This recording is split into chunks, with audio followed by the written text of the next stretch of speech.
Chris Bosh wasn't the loudest guy on the court, but his game did all the talking. Before joining the Miami Heat, he was putting up big numbers, 24 points per game, yet he gave that up to play next to LeBron James and Dwyane Wade. Most players wouldn't do that, but Bosh didn't care about being the main guy. He cared about winning, and that mindset helped the Heat win 2 championships. While fans focused on LeBron and Wade, Bosh quietly became the backbone of Miami's system. He changed how big men play, stepping out to shoot threes, guarding smaller players, and doing whatever the team needed. Today, it's normal to see bigs doing those things. Back then, Bosh was one of the first to really make it work. He never chased the spotlight, but his game shaped the way the NBA plays now. And to understand how he got there, how a skinny, soft-spoken kid ended up changing the game, we have to go back to the start. Let's take it from the beginning. Subscribe for more real basketball stories. Chris Bosh didn't grow up with much. He shared a bed with his little brother until the age of 6, and his family lived right on the edge of the poverty line. But what they lacked in money, they made up for in values. Both his parents were in the home, and they made sure Chris focused on school, stayed respectful, and worked hard. He didn't wear fancy clothes or sneakers, but he learned early that effort mattered more than image. Even as a kid, basketball was everything to him. He played whenever he could and studied the game non-stop. If he heard a pro player ate a certain breakfast, he'd eat it too. If someone said they slept with a basketball, he tried that as well. He was always learning, always chasing improvement, even before he was getting attention. But what really set Bosh apart wasn't just his love for the game, it was his focus in school. While most young athletes get noticed for highlights and hype, Georgia Tech found Bosh because of his grades. He was in engineering clubs, the Honor Society, and showed he could handle a tough academic load. That rare mix of brains and basketball is what got him on the map, and soon the basketball world started paying attention too.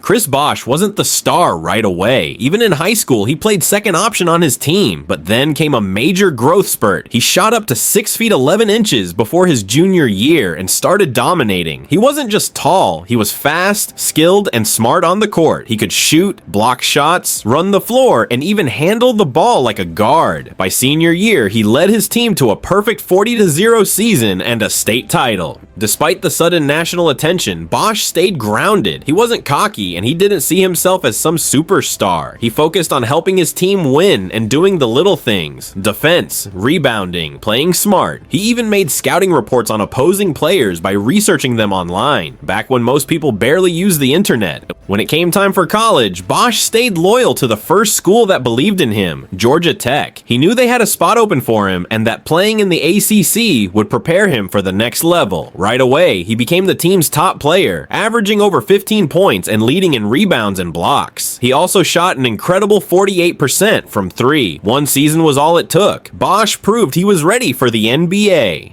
Chris Bosh entered the NBA in 2003 as the 4th overall pick by the Toronto Raptors. The team already had veterans like Vince Carter and Jalen Rose, but Bosh was quickly thrown into a tough spot. Their starting center got traded early in the season, so Bosh had to play the 5 position, even though he was still skinny and not built for it yet. It wasn't easy, but he didn't complain. He just showed up, worked hard, and learned fast. As a rookie, Bosh held his own against the league's toughest big men. He averaged over 11 points and 7 rebounds, leading all rookies in boards and blocks. He wasn't flashy, but he was dependable, and the team took notice. Even when the Raptors missed the playoffs, it was clear Bosh was the future of the franchise. By his second and third seasons, Bosh's numbers were rising fast. After Vince Carter left, Bosh became the main guy in Toronto. He averaged 18 and 9 one season, then pushed it to 22 and 9 the next. He made his first All-Star team and proved he could carry the load. But while he was growing into a star, the team around him still struggled to win games. Bosh was doing his part. The Raptors just needed more. As the seasons passed, Bosh became one of the best power forwards in the league. He was putting up 22 points and 10 rebounds regularly, and even got votes in the MVP race. His name started showing up in all NBA teams, and night after night, he was going toe-to-toe with the league's top talent. But no matter how well he played, the Raptors couldn't get past the first round of the playoffs. Toronto tried to help him by bringing in veterans like Jermaine O'Neal, but nothing seemed to click. Bosh kept putting up big numbers, sometimes even leading the entire league in double-doubles, but the team just couldn't stay consistent. He also started to deal with with more wear and tear. To keep up with the physical demands, Bosh added muscle in the offseason, but that extra weight started to bother his knees. In his final year with the Raptors, Bosh had his best season statistically, averaging 24 points and nearly 11 rebounds per game. But even with those numbers, the team missed the playoffs when he got injured late in the season. It was a breaking point. After 7 years of giving everything to the franchise, Bosh was ready for a fresh start, and free agency in 2010 gave him that chance. In the summer of 2010, Chris Bosh had plenty of options. Teams like Chicago and New York wanted him badly, but it was Miami that sealed the deal. Pat Riley didn't just offer a pitch. He laid out his championship rings on the table and made it clear that Miami was all about winning. Bosh teamed up with LeBron James and Dwyane Wade, forming one of the most talked about trios in NBA history. At first, things weren't smooth. The Heat started the season 9-8, and the chemistry wasn't there. All three stars had to figure out how to share the spotlight. Bosh took the biggest step back, cutting down his shot attempts and adjusting his role. But he never made it about ego. He wanted to win. By the end of the season, Miami had it figured out. Bosh made another all-star team, and they rolled into the playoffs with 58 wins. In the playoffs, Bosh showed he was still a problem. He lit up the Bulls in the conference finals and stepped up in the NBA finals, even hitting a game winner in Game 3. But the Heat came up short, losing to Dallas. It was a tough ending, and Bosh took it hard. Still, he knew this was only the beginning, and he was ready to do whatever it took to help the team bounce back. The next season, the Heat made a key change.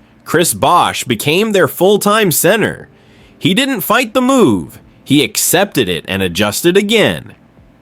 His ability to shoot, pass, and defend made the Heat's small ball system unstoppable. Even when he got injured during the playoffs, he came back just in time to help close out the Celtics and push Miami to another finals run. Against the Thunder in the 2012 finals, Bosh's spacing changed everything. He forced big men out of the paint, making it easier for LeBron and Wade to attack the rim. He wasn't putting up huge numbers, but his presence on both ends was crucial. Miami won the title in 5 games, and Bosh finally got that ring Riley promised him.